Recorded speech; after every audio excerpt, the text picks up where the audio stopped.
देश में लगातार बदल रहे मौसम पर बातचीत करने के लिए हमारे साथ मौजूद हैं मौसम वैज्ञानिक डॉक्टर नरेश कुमार जी। सीधे बातचीत करते हैं। नरेश जी, देखा जा रहा है कि पिछले कुछ समय से मौसम में काफ़ी बदलाव देखने को मिल रहा है। मई का महीना है, बारिश देखी जा रही है, तूफान देखे जा रहा है, येलो अलर्ट भी जारी किया जा रहा है। किस तरह का मौसम आगे रहने वाला है, और दिल्ली की बात करें या फिर अन्य स्टेट्स की बात कर लें? देखिए, अगर आप नॉर्थ वेस्ट इंडिया की बात करें, आलमोस्ट पूरा मई का महीना ही आलमोस्ट आप कह सकते हैं टेम्परेचर के हिसाब से प्लेजेंट रहा। टेम्परेचर सामान्य से कम ही रहे। उसका जो मेजर कारण था वेस्टर्न डिस्टर्बेंस रहे। वेस्टर्न डिस्टर्बेंस की जो फ्रीक्वेंसी है काफ़ी ज़्यादा रही मई महीने में। अभी भी एक वेस्टर्न डिस्टर्बेंस है और जिसका प्रभाव आने वाले 2 से 3 दिन नॉर्थ वेस्ट इंडिया में रहने का अनुमान है।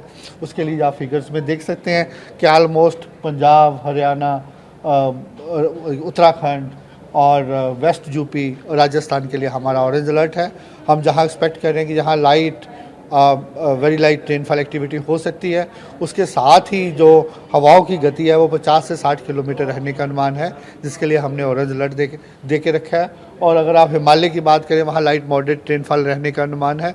अगर हम एनसीआर दिल्ली की बात करें तो हमारा यही अनुमान है, आज और कल वेरी लाइट रेन कहीं ना कहीं हो सकती है। उसके साथ जो हवाओं की गति है वो 40 से 50 किलोमीटर पर आवर्स रहने का कहीं ना कहीं अनुमान रहेगा। देखा जाता है कि इस महीने में स्नोफॉल नहीं होती है, लेकिन स्नोफॉल देखने को मिल रही है। हिमाचल की बात कर ले, जम्मू देखिए, कश्मीर की वो बात कर लें, स्नोफॉल का ऐसा होता है कि स्नोफॉल ऐसा होता है, इट डिपेंड्स हाई रीचेज में जहाँ टेम्परेचर सामान्य से कम रहता है।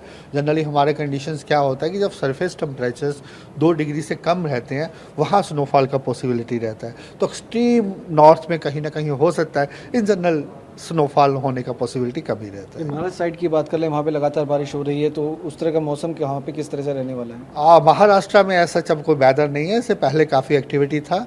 अब अगर पिछले दिनों की बात करें तो नॉर्थ ईस्टर्न स्टेट में काफ़ी एक्टिविटी हो रहा था, वहाँ भी अब रिड्यूस हो गया। अभी जो हम वहाँ मान रहे हैं, क्योंकि वहाँ वेरी हैवी कोई इतना सामान्य बात है, ज़्यादा नॉर्मल बात नहीं है। अब हमारा नॉर्थ ईस्टर्न स्टेट के लिए आने वाले 2 दिनों के लिए वेरी हैवी रेनफॉल का अनुमान है। 12 सेंटीमीटर से ज़्यादा रेनफॉल हो सकती है। उसके बाद वहाँ भी कंडीशन इंप्रूव हो जाएगा। अगर साउथ पेनिनसुला की बात करें, वहाँ कोई ऐसा सिग्निफिकेंट रेनफॉल नहीं हो रहा एक्सेप्ट केरला।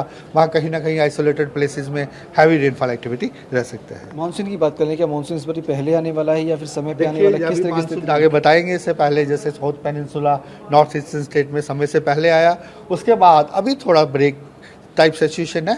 आगे जैसे प्रोग्रेस होगा तो वो हम बताएंगे। दिल्ली के मौसम के बारे में बता दीजिए। दिल्ली के बारे में ऑलरेडी मैं आपको ब्रीफ कर चुका हूं, जहां 2 दिन आपका वेरी लाइट रेनफॉल रहने का अनुमान है, साथ में थंडरस्टॉर्म एक्टिविटी रहने का अनुमान है और हवाओं की गति 40 से 50 किलोमीटर रह सकती है।